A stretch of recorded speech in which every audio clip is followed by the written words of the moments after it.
The tallest man in the world was 9 feet 8 inches tall and lived in Russia. The tallest man in the world ate 3 pounds of meat for dinner. He could sleep for more than 24 hours. Fyodor Makhnov spent 9 years working in the circus. By the age of 12, Makhnov was 6.5 feet tall.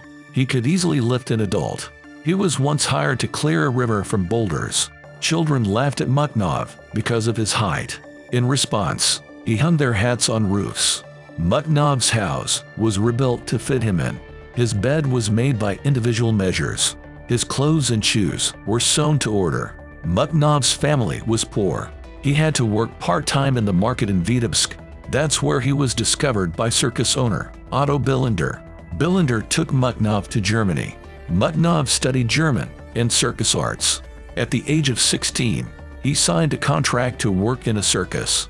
Makhnov became famous in Europe as a giant strong man. He bent horseshoes and twisted metal rods. He raised wooden platforms with people on them. By the age of 25, Makhnov was 9 feet 8 inches. He weighed more than 400 pounds. His feet were 20 inches long.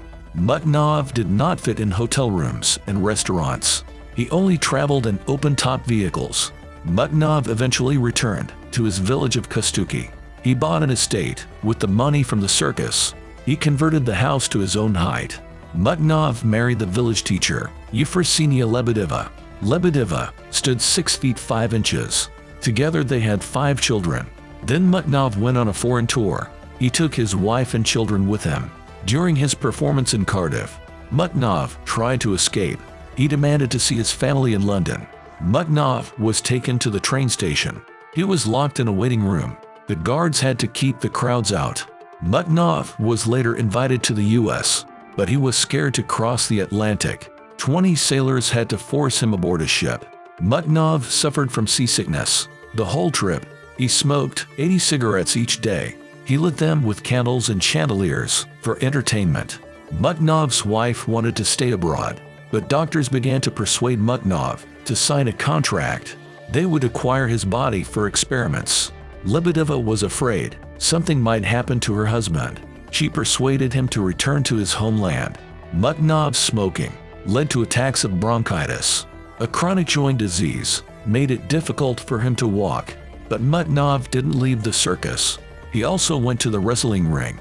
Makhnov passed away at the age of 34. He most likely suffered from pneumonia.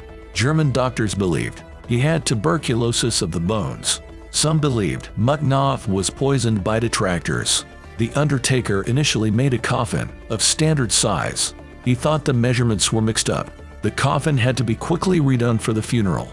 Makhnov's body was later exhumed. It was sent to the Minsk Medical Institute. During World War II, the remains were irretrievably lost. The Guinness Book of Records names another person as the tallest man. The fault is the tombstone inscription on Makhnov's grave. It says he was 8 feet 3 inches tall. The height was written in the contract he signed at 16.